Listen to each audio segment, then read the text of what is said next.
नमस्कार मित्रांनो, पिंगा ग पोरी पिंगा या मालिकेच्या आजच्या भागात आपण पाहणार आहोत की मनीषाला बघायला पाहुणे आलेले असतात आणि कांद्या पोह्याचा कार्यक्रम चालू असतो. आता ते पाहुणे पोह्यांचं कौतुक करत म्हणतात की पोहे खाऊन मन भरले पण पोट अजून भरलं नाही आणि सांगतात की तुमची मुलगी आम्हाला पसंत आहे बरं का. तेव्हा सर्वजणच खूप खुश होतात. आता मनोज म्हणतो की चांगलं झालं, आता म्हणजे पुढे जायला काही हरकत नाही. तेव्हा मनूचा भाऊ महेंद्र सुद्धा म्हणतो की तेच ना, आपण लवकरच मनीषा आणि अरुणच्या लग्नाचा मुहूर्त उरकून टाकूया. तेव्हा ते पाहुणे विचारतात की पण तुमचे बाबा परत कधी येणारे आहेत? नाही म्हणजे त्यांचा सुद्धा होकार असायला हवा ना.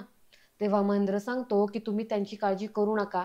मनीषाला अरुण पसंत आहे म्हटल्यावरती ते काहीच बोलणार नाहीत. तेव्हा मनोज म्हणतो की आणि पप्पा आले असते इकडे पण आमच्या काकांची तब्येत अचानक बिघडली ना, म्हणून ते तिकडे गेलेत. पण पप्पा आले ना परत की आपण लग्नाची तारीख लगेच धरून टाकू. आता सर्वजण मनीषा आणि अरुणला एकमेकांशी बोलण्यासाठी थोडा वेळ देतात. तेव्हा मनीषा आणि अरुण तिथून निघून जातात. तेव्हा ते पाहुणे म्हणतात की आता आपण देण्या घेण्याचं बोलूया. मनोजची आई खूपच टेन्शनमध्ये येते आणि म्हणते की देणं घेण्याचं. तेव्हा महेंद्र सांगतो की हो चालेल ना, तुम्ही काही सांगा तुमची तशी काही अपेक्षा असेल तर. तर पाहुणे थोडंसं बाजूला जातात. ते एकमेकांशी बोलायला लागतात. आता मुलाचे वडील मुलाच्या आईला म्हणतात की अगं वेडी आहेस का तू? त्यांची धाकटी सून वकील आहे. जर का हुंडा मागितलास ना, तुला जेलमध्ये जावं लागेल. तेव्हा मुलाची आई म्हणते की अहो हुंडा नाही, वरदक्षिणा म्हणतात त्याला.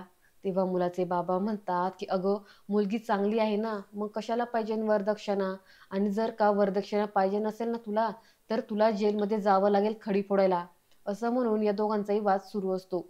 आता हे ऐकून मनोज हळूच त्याच्या आईच्या कानात म्हणायला लागतो की वल्लरी अजून वकील सुद्धा झाली नाहीये, तरी सुद्धा किती दरार आहे तिचा.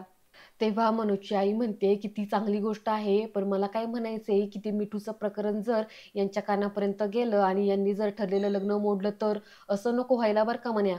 तेव्हा मनोज म्हणतो की मग काय करायचं आई? तेव्हा महेंद्र म्हणतो की अरे म्हण्या, सगळीकडे त्याच बातम्या चालू आहेत. मला तर असं वाटतं की वल्लरीने काही दिवस इकडे येऊन राहायला पाहिजे. तेव्हा मनोजची आई सुद्धा म्हणते की बरोबर बोलतोय. इकडेच बोलून घे म्हण्या तिला, आणि काही किती झालं ना तरी आपल्या मनीषाच्या आयुष्याचा प्रश्न आहे रे. उगाचच लग्न नको मोडायला. तेव्हा मनोज म्हणतो की आई काळजी करू नकोस ग, असं काही होणार नाही, सगळं चांगलंच होईल. असं म्हणून मनोज स्वतःच थोडा विचारात पडतो. तर दुसरीकडे आपण पाहतो की आता तेजा खूपच टेन्शनमध्ये घरी येते. आता प्रेरणा तेजाला असं टेन्शनमध्ये बघून विचारायला लागते की अगं तेजा काय झालं, मिठू कशी आहे? तेव्हा तेजा खूपच रडायला लागते आणि म्हणते की मिठू उठायला तयारच नाहीये ग. खूप प्रयत्न केले, किती वेळा म्हटलं कट कट संपला सीन, मिठू उठ, पण ती उठतच नाहीये. तेव्हा तिथे वल्लरी सुद्धा येते आणि तेजाताईंकडे बघायला लागते आणि तिला म्हणते की तेजाताई सांभाळा स्वतःला. पेयावरती प्रेरणा म्हणते की तेजा आपण धीर सोडून चालणार नाही. आता वल्लरी म्हणते की हे बघा, मिठूताईंचं शुद्धीवर येणं हे आपल्या हातात नाहीये, पण श्वेताताईंना जेलमधून बाहेर काढणं हे आपल्या हातात आहे. तेव्हा तेजा आश्चर्याने विचारते की आपल्या हातात आहे म्हणजे?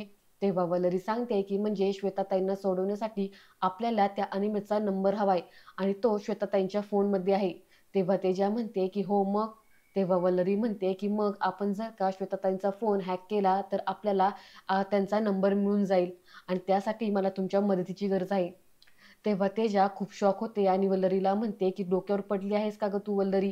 काय बोलतेस ग? तुला तरी माहिती आहे का? अगं श्वेताचा फोन पोलीस स्टेशनमध्ये आहे, आपण काही करू शकत नाही. आणि एक मिनिट, तुम्ही माझ्यावरती अवलंबून राहू नका, मला याच्यातलं काही जमत नाही.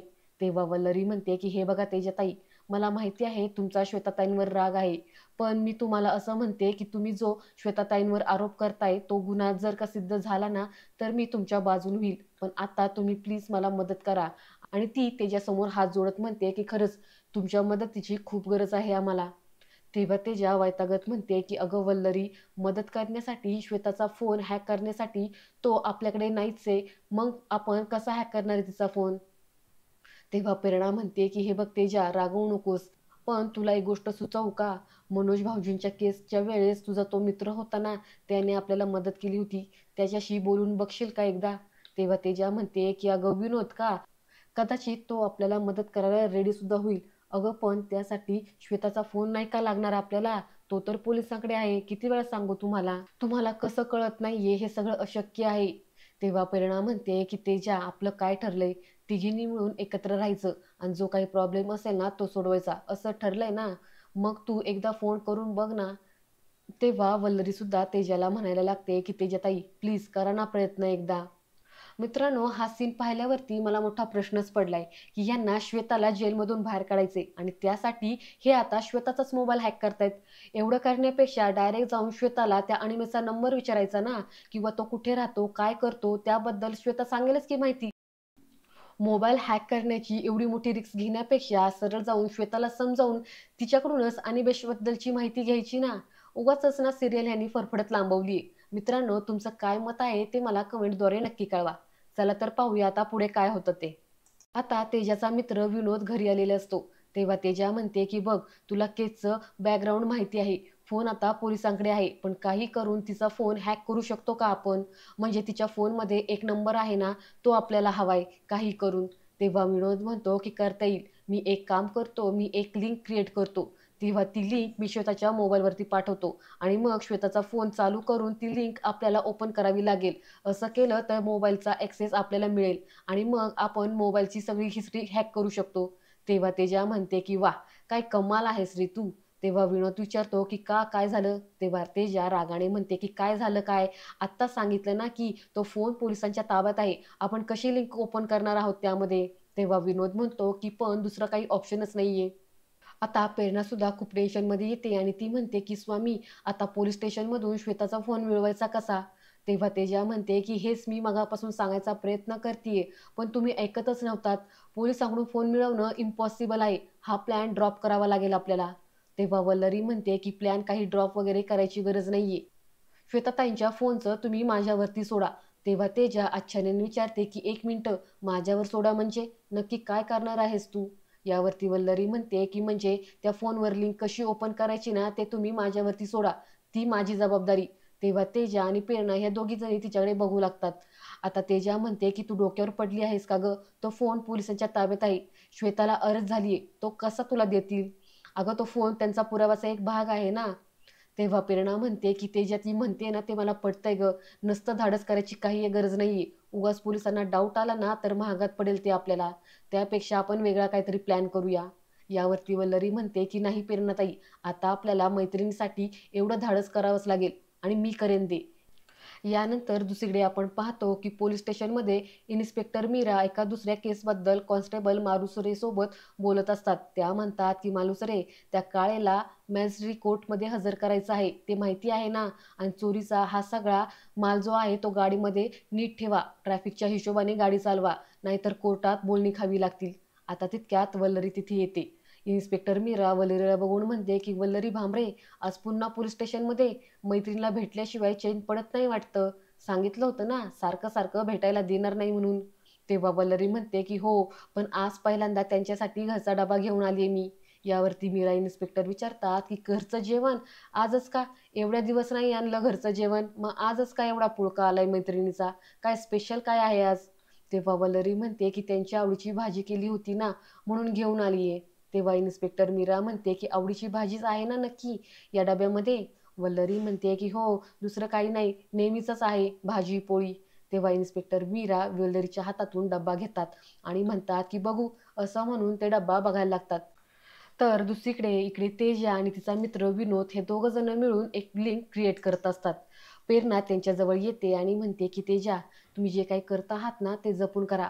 म्हणजे उगाचच पोलिसांना सुगावा लागला ना तर वेगळ्याच प्रॉब्लेममध्ये अडकवायचो आपण. तेव्हा तेजा वैतागत म्हणते की हो ग प्रेरणा, तू आता निगेटिव्ह बोलू नकोस, टेन्शन घेऊ नकोस, होईल सगळं नीट होईल. आता विनोद एक लिंक क्रिएट करत असतो आणि ही लिंक क्रिएट करत असताना काहीतरी करेक्ट येतं आणि विनोद आणि तेजा खूप खुश होत असतात. आता त्या दोघांना असं खुश झालेलं पाहून प्रेरणासुद्धा खुश होते आणि मोठ्याने म्हणते की झाली का लिंक क्रिएट? श्वेताला सोडू शकतो ना आता आपण? तेव्हा तेजा तिला म्हणते अगं थांब ना थांब, किती काय घाई करतेस हा? झालं ना की सांगते मी तुला. यावरती प्रेरणा रागाने म्हणते की म्हणजे अजून झालंच नाही का? मग मगाचपासून काय गप्पा मारतेस का? पटापटा काम करा ना, नाहीतर विसरलीस तर काहीतरी होऊन बसायचं, चुकीचं काम करशील. तर तेजा विनोदला हळू आवाजातच म्हणते की अरे बघ, ही आता मलाच ऐकवतीये. बरं ठीक आहे ठीक आहे, असू दे. असं म्हणत आता हे दोघं जण पुन्हा एकदा काम करायला लागतात. प्रेरणा टेन्शनमध्ये येऊन म्हणते की तेजा, वल्लरी पोचली असेल ना गं पोलीस स्टेशनमध्ये? तिला कसं समजणार की श्वेताचा फोन कुठे ठेवलाय? आणि तिला पोलिसांनी पकडलं तर? काहीतरी वेगळंच होऊन बसलं तर? मला ना खूप भीती वाटतेय गं. तेव्हा तेजा तिच्यावरती ओरडत म्हणते की प्रेरणा थांब ना, का डोक्याची मंडे करतेस ग तू? इथे आम्ही काहीतरी करायचा प्रयत्न करतोय ना, जरा शांत राहा ना. आमचं आम्हाला करू दे, तू टेन्शन नको घेऊस, काही होणार नाहीये. त्यामुळे एकदम चुपचाप बस, नाही तुझा आतमध्ये जाऊन बस. तेव्हा प्रेरणा स्वामींसमोर हात जोडून प्रार्थना करायला लागते. इकडे पोलीस स्टेशनमध्ये आपण पाहतो की इन्स्पेक्टर मीरा वल्लरीने आणलेला डबा उघडून बघतात आणि म्हणतात की काहीतरी भारी आणलेलं दिसतंय. त्या कॉन्स्टेबल मालुसरेला म्हणतात की मालुसरे जेवणार का? यावरती कॉन्स्टेबल मालुसरे म्हणतात की हो मॅडम, जाम भूक लागलीये, आज उशीर झाल्यामुळे बायकोने डब्बा सुद्धा दिला नाहीये. तेव्हा इन्स्पेक्टर मीरा वल्लरीला विचारतात की काय ग, देव का डब्बा? यावरती वल्लरी म्हणते की अहो मॅडम, असं काय करतायत, श्वेताताईंसाठी आणलाय ना डब्बा. आता यावरती इन्स्पेक्टर मीरा म्हणतात की हां, तुमचा प्लॅन कळलाय मला. तेव्हा वल्लरी घाबरतच म्हणते की प्लॅन? कसला प्लॅन? तेव्हा इन्स्पेक्टर मीरा म्हणतात की कोणाचा तरी वाढदिवस आहे म्हणून डब्बा घेऊन आली आहेस ना? तेव्हा वल्लरी सांगते की हो, आमच्यातल्याच एका मैत्रिणीचा बर्थडे आहे म्हणून डब्बा घेऊन आले आणि त्यात त्यांच्याच आवडीची भाजी होती ना. आणि म्हणते की तुम्हाला सगळं तर समजतं मॅडम. यावरती इन्स्पेक्टर मीरा म्हणतात की उगाचच नाही एवढी वर्ष घालवली पोलीस खात्यात. आणि त्या वल्लरीला डब्बा देतात आणि म्हणतात की जा त्या रडकीला गिळायला घाल. तर आता वल्लरी ही श्वेताजवळ डब्बा घेऊन आलेली असते. वल्लरीला पाहता श्वेता पटकन उठते आणि विचारायला लागते की माझ्या सुटकेचं काही झालं का गं? ती इन्स्पेक्टर खूप त्रास देते गं मला. नाही नाही ते प्रश्न विचारून भांबावून सोडते. तेव्हा वल्लरी श्वेताला म्हणते की श्वेताताई, तुम्ही नका काळजी करू. आम्ही तुमच्या सुटकेसाठी सगळे प्रयत्न करत आहोत. पण ते सगळं राहू द्या. मी बघा तुमच्यासाठी काय घेऊन आली. घरचा डब्बा आणलाय तुमच्यासाठी. आणि विचारते की तुम्हाला आवडतं ना खायला घरचा डब्बा? हे घ्या. घरचा डब्बा आणलेला पाहून श्वेता खूपच खुश होते आणि पटकनी वल्लरीच्या हातातून तो डब्बा घेते आणि म्हणते की घरचा डब्बा, आणि विचारते की प्रेरणा आणि तेजा का नाही आल्या ग? यावरती वल्लरी सांगते की अगं त्यांना टाईम नाही ना, त्यामुळं नाही आल्या. तुमच्या सुटकेसाठी त्या प्रयत्न पण करत आहेत. तेव्हा श्वेता वल्लरीला म्हणते की खोटं बोलतेस ना तू, आणि विचारते की प्रेरणाला सुद्धा असंच वाटतं का की तिचा पण माझ्यावरती विश्वास नाहीये ना? यावरती वल्लरी म्हणते की श्वेताताई, असं काही नाहीये, तुमच्यासाठीच तर त्यांनी डब्बा पाठवलाय ना, उघडून तर बघा ना. तुम्ही डब्बा खायला सुरुवात करा म्हणजे तुम्हाला सगळं समजेल की मी हा डब्बा का घेऊन आले ते.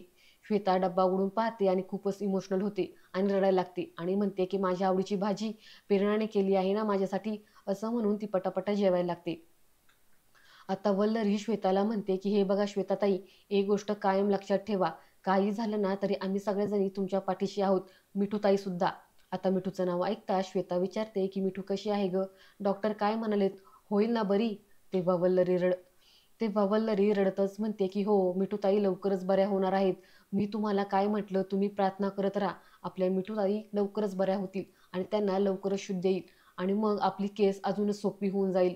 पण तुम्ही हे सगळं सोडा आणि जेवून घ्या शांतपणे. आता जेवा पाहू. आता इकडे श्वेताला खूप भूक लागलेली असते आणि ती खूप घाईघाईत जेवत असते. आता वल्लरी श्वेताला विचारते की अनिमेष खरंच आहेत ना? तेव्हा श्वेता तिच्याकडे रागाने बघायला लागते आणि म्हणते की हो आहे. तेव्हा वल्लरी हे ऐकून खूपच खुश होते आणि म्हणते की बरं, तुम्ही शांतपणे जेवून घ्या, मी आलेच थोड्या वेळात, असं म्हणून ती तिथून निघून जाते. आता इकडे आपण पाहतो की तेजा आणि विनोद लिंक क्रिएट करत असतात. आता प्रेरणा सुद्धा खूपच खुश होते. आता विनोद म्हणतो की आता मला फक्त श्वेताचा नंबर लागेल. तेव्हा तेजा आणि प्रेरणा दोघेही पटकीने नंबर सांगायला लागतात. आता हे ऐकून विनोद म्हणतो की ग्रेट, तुम्हाला श्वेताचा नंबर पाठ आहे. आजकाल नंबर कोण पाठ करतं? मला तर माझ्या आईचा सुद्धा नंबर पाठ नाहीये. तेव्हा तेजा म्हणते की मुंबईमध्ये असं राहायचं म्हटल्यावर एकमेकांचा नंबर पाठ असायलाच हवा, म्हणून आम्ही एकमेकींचे नंबर पाठ केलेत. आणि ही आयडिया मिठूचीच होती. प्रेरणा म्हणते की हो, म्हणजे काही इमर्जन्सी आली, काही प्रॉब्लेम झाला तर एकमेकींचा नंबर पाठ असायला हवा ना, म्हणून पाठ केले होते. आता विनोद नंबर टाकून बघतो. त्यानंतर तो तेजाला म्हणतो की तेजा, आपलं काम झालेलं आहे. सांगितलेल्या नंबरवर मी लिंक पाठवली आहे आणि आता फक्त श्वेताच्या मोबाईलमध्ये ती लिंक ओपन करायला पाहिजे. तेव्हा प्रेरणा वल्लरीला मेसेज करून सांगते की लिंक पाठवली आहे. आता प्रेरणाने त्यांचं सगळं काही ठीक होऊ दे असं म्हणून हात जोडते आणि प्रार्थना करायला लागते. आणि आजचा हा भाग इथेच संपतो. पुढील भाग पाहण्यासाठी चॅनलला सबस्क्राईब करा. धन्यवाद.